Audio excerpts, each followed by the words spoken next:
Hello and welcome back to another video. It's so weird because I just did a TikTok, so I have to switch from TikTok mode to YouTube video mode so I can slow down my talking and not slur my words like I'm freaking drunk or something. Okay. So we're back with another video, and I wasn't playing this video until about 11:30 or something last night because I was going to edit my award show and my top 100 list, and I'm like, I'll just cut it in half to save time. Well, it was only going to be like a 7.5 minute clip, and the rest would be like 14 minutes. I like, if it was more like 10 and 10, I would have split it, but I'm like, no, it's too short. So I'm like, why not come up with another video idea just for December 30th or today, even though I'm making this on the 29th. And so I did a lot of research, and by research I mean watching a lot of YouTube videos, clips and highlights from 2020 the 2022 MLB season, and I found one moment from each team. Some was harder than others, uh, and I ranked them 1 through 30, and just sort of talk about the 2022 season as a whole. So let's get started. Number 30, we had the White Sox, and their moment I remember most was Dylan Cease top 3 Cy Young finish. I only watched one of his starts, and you can barely count that as a start. We were in the car, and we were going to Wisconsin, so we listened to it on the radio, and it was a shaky radio station, and it wasn't good because it was on AM, and they were playing in Texas, and we were driving through Illinois into Wisconsin. So, I mean, I heard a few of his strikeout against the Rangers, but I could not tell you anything positive about the White Sox. What sort of stuff got consideration for this? Tim Anderson. So, like, what I did was I think of the player and like, or the team. Like, what player do I think of? What moment do I think of? Probably Tim Anderson getting ejected when he bopped the umpire on the head with his helmet. Got ejected for that, and I tried to make them all positive standout moments, so that would have made it. Something else that might have made it was the All-Star game when Andres Jimenez of the Guardian flipped the ball to Tim Anderson of the White Sox, who threw the ball over to Vladimir Guerrero Jr. of the Blue Jays to tag out Manny Machado of the Padres. I was not going to count the All-Star game because I came really close. I'm like, that's the best thing I can think of. And then like the White Sox collapsing against the Guardians. I'm like, I can't think of anything good about this team. So Dylan Cease top 3 in the Cy Young. Sure, I go with that. For number 29, we have the Reds. And for that, I have Hunter Green throwing 7 no-hit innings and still losing the game. The no-hitter part, the positive part here, okay? I tried to make them all positive. What do you want me to do? The Reds lost 1-0. They threw a no-hitter and lost the game. Like, what even? I was thinking about, oh god, Aristides Aquino's double play in the Field of Dreams game, but it wasn't. It was sort of cool, but not like that cool. But yeah, I needed something. So 28, we had the Red Sox. We had Brian Bayo's first start. This more excited me because if you watch MLB The Show, there's someone named Shelby, and he did this series called Pat Squad. They open Pat, they build the team, you get points and pats for home runs and all this stuff. Brian Bayo had a prospect card in the recent video game, and he was very successful in the video game. So I'm like, oh, this Brian Bayo guy, I have no clue what team he's on. I found out, oh, he's on the White Sox, not the Red Sox. And so he made his first start. I think he gave up a couple hits or home runs or something like that, but just the success that this YouTube creator had in the video game with Brian Bayo made me want to watch his first start, and like the YouTube highlights, of course, because I don't live in Boston. But yeah, I guess that was the highlight. I couldn't think of anything else for the Red Sox. They were trash this year. Number 27, we have Alek Thomas on defense. Alek Thomas made a few good plays. I think he should have won Rookie of the Year. He's right. I thought he was always hovering around the conversation, but he didn't even finish top 3. So I never understood that one. But I watched the MLB top 100 plays, and he had a couple good plays on there. That's where I got the next couple one from. Next one, we have C.J. Abrams, one good play. I think, so this is for the Nationals after he got traded, so he does count for the Nationals. He made some kind of play, stole a hit from, I think, someone on the Pirates, threw him out at first. I thought it was a decent, normal, whatever play, but apparently it was cool. We have Bobby Witt Jr. throws home. I tried to give all of these interesting titles. So at 25, we have Bobby Witt Jr. throws home for the Royals. What happened was someone hit the ball And then since Bobby Wood Jr. is at third, he threw it straight to home, and Salvador Perez tapped him out. I guess that was a cool play. You don't see that too often, but it's like, oh, whatever. The other one was Michael A. Taylor stepping off the wall to take a home run away from Andrew Kisner of the Cardinals. Uh, Again, whatever, cool. It's like also the commentators pointing to this one because like the commentators sort of make or break it, so they have good commentary. It makes it memorable, and it wasn't really. Next, we have Eli Weiss, 2 above average catches. That's why I named them, because who's watching Rangers games? No one's watching Rangers games. So Eli White made these 2 good catches on the top 100 list I mentioned that MLB put on their YouTube channel like an hour long. Watched it. That's where I got some of this from, and I guess that can represent them. We have Sandy Alcantara's complete game versus the Cardinals. Watched this one live. The Cardinals were up, and they were doing everything great. Ryan Hosby came in for the 9th. Adeseo Garcia hit a 2-run homer, and Sandy Alcantara shut down the Cardinals in the bottom of the 9th. So, yeah, it was pretty anticlimactic. It was whatever. So, good job. I watched a complete game by the future Cy Young Award winner. Yay. 22, we have Brandon Drury, first Padre at bat, and that was Slam Diego. Couldn't think of too much to put here for the Padres. I know Jerson Profar had a nice catch sometime during the season. Manny Machado was doing stuff, but this is just the first thing that sort of comes to mind, and so that's what I put. Number 21, we have Josh Donaldson walk-off grand slam for the Yankees. I like Josh Donaldson more the player than the Yankee itself. It was hard to come up with something for the Yankee because I'm not a Judge fan. I'm not a Stanton fan.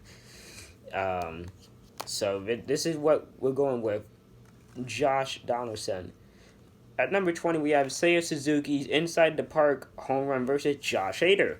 This is when he's fresh off the injured list, I believe 4th of July. And he had inside the park home run off of Josh Hader, who had been like the best closer still before Emmanuel Clase and Edwin Diaz showed up. So that's my favorite Cubs moment. You think of the Cubs fan, I would come up with more stuff, but no, I didn't watch very many Cubs games. They were not good.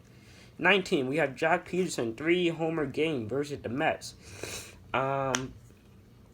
It was a good game overall. I mean, Joc Pederson, good for you, but nothing too outstanding here. Number 18, we have Miguel Cabrera, 3,000 hit for the Tigers. If this didn't happen, it would be something like Riley Green or Superman. Because Riley Green, it would make up some phenomenal catches this season.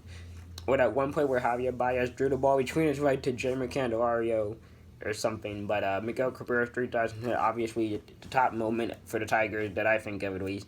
I mean, these are all my opinions and stuff. So that's I think of Miguel Cabrera, 3,000 hit. 17, we have Byron Buxton's triple play. I believe this was also 4th of July. He caught it with like what, an 8-6-5 double, triple play, tripled off the White Sox. It was fluky. I don't even know how that happened. It was so funny and weird just to watch. Next, we have Randall Grichuk robs Corey Seager.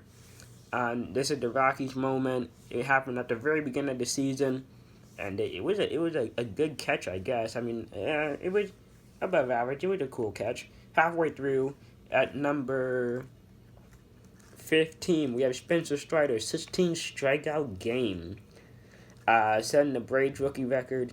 And Spencer Strider, the man, just doing what he does best. 14, Brandon Nimmo robbed Justin Turner at Citi Field. That was pretty cool, because I don't like Justin Turner, and Brandon Nimmo is elite, so he robbed him. That was pretty cool. 13, we have Stephen Vogt, last game home run for the Athletics. I'm surprised the Athletics ranked this high. I couldn't really think of anything for them. And so I'm like, let's just go with this. And it worked. Like, his kids announced his at bat. He hit the home run. That's how you're supposed to end it. That's how it's written in the movies or whatever. So, number 12, we have Josh Sawinski's 3-homer walk-off game. I wouldn't even plan on watching this, honestly. So, like, sometimes I pick random Sundays or just random days of the week during the summer to watch all 15 games highlights and not look at any of the box scores, not look at anything of who do this or who did that. So I'm going into a completely blind, pun intended, And I just so happened to pick this game to watch on a random Sunday, and he hit the 3 home runs and it went the walk-off home for his third one. Now, you could say, oh, Brendan Rodgers did the same thing. I like Josh Kroenke more than Brendan Rodgers, so go away. Next, we have Matt Muncy hits the 3-run tank after Trey Turner walks. Now, this is just funny because of Tony La Russa and his dumbness. What was it? Like, the count was 1-2 on Trey Turner, and then they intentionally walk him, and then Matt Muncy comes up and hits a home run. Like, what was the thinking of that? I think there was 2 outs as well, or something like that. That made no sense. Getting the top 10 started, we have Jonathan Davis robbed Randy and hits the wall. Exactly what my little description said. Jonathan Davis went for the ball, he hit the wall, he caught it. It was pretty dope. That was pretty cool. I again surprised the Brewers ranked this high. Next, we have Raimel Tapia inside the park grand slam. Now, the inside the park grand slam isn't the funny part. It's the part where Jarren Duran gets absolutely schooled, just fakes it out. He's like, oh, I got it. Oops, it's 30 feet over my head. Whoops. That's the funny part. And the announcers, again, commentating and broadcasting it, really makes the moment. They're like, oh, raise your hand if you were duped by the center fielder. Oh, I was. Because they're like, oh, I got it. Nope, I don't got it. Number 8, we have Josh Naylor goes crazy. This was his grand slam game against the White Sox, and then his 3-run homer, like the 11th or something like that, and he's headbutting Terry Francona, going absolutely bonkers, and Josh Naylor is the man. Next, number 7, we have Shohei Ohtani. 13 strikeouts one day, and then 8 RBIs the next day in 48 hours up there. I think he had like 2 home runs or something. And Shohei Ohtani is a man. He's a Superman. He's everything. He's cyborg, whatever you want to call him. He's great, okay? I absolutely love Shohei. Next up, at number 6. Okay, Chas McCormick Game 5 catch. This was the Game 5 catch. Yeah, it was Game 5 in Philadelphia to rob JT Realmuto of a double and help the Astros get closer to winning the World Series. Shout out to Yordan Alvarez. All his home runs, the walk-off home run against the Mariners, the 496 home run against the Rockies, the 450-foot blast in Game 6 to ice the cake for the World Series. Just everything about Yordan Alvarez. Shout out to you. But no, Chas McCormick catch takes it. Number 5 for the Phillies highlight I remember most is Kyle Schwarber Game 3 nuke, and what a nuke it was. I didn't get to watch this live. I was in Tennessee playing goalball. Came back, watched the highlight. I watched this a good 3-4 times. That was a missile that he hit, like second deck, and it was gone. It was way gone. And Kyle Schwarber just demolished that baseball. Number 4, we have Brett Phillips hitting the home run for Chloe. This is back early in the season, like April. Brett Phillips worked the armband for Chloe, hits a home run for her in the baseball game. And, that was great. And then the Rays traded him to the Orioles. Yeah.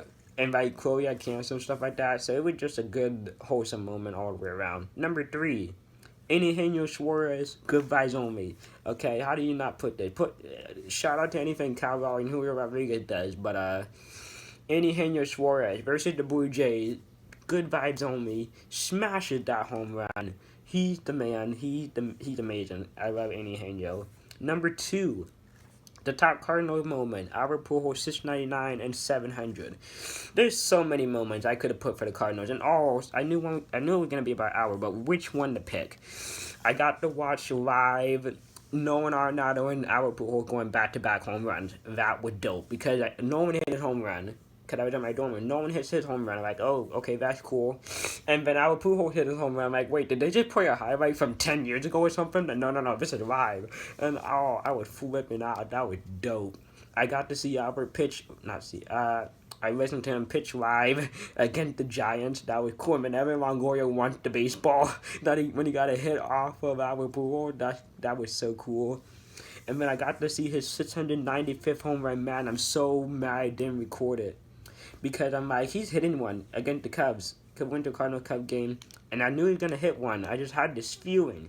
And I didn't record it. But 695 in person, that was cool. But 699, 700 same night, that was cool. That was so cool. I love Albert Pujols. But number one, the Orioles having their top moment. And it's Kyle Stowers' first home run, game-tying home run. So initially I thought this was a walk-off, so that's why it was number one. But I watched the clip again earlier today. I'm like, oh, it was only a game-time one. But still, off Liam Hendriks, one of the nastiest closers, Adam Engel had the ball in his glove for the game to be over, and the White Sox would have won 3-2. But no, he gets another life, hits the home run. Anthony Santander hits it and hit the ball in the 11th, and that's all she wrote.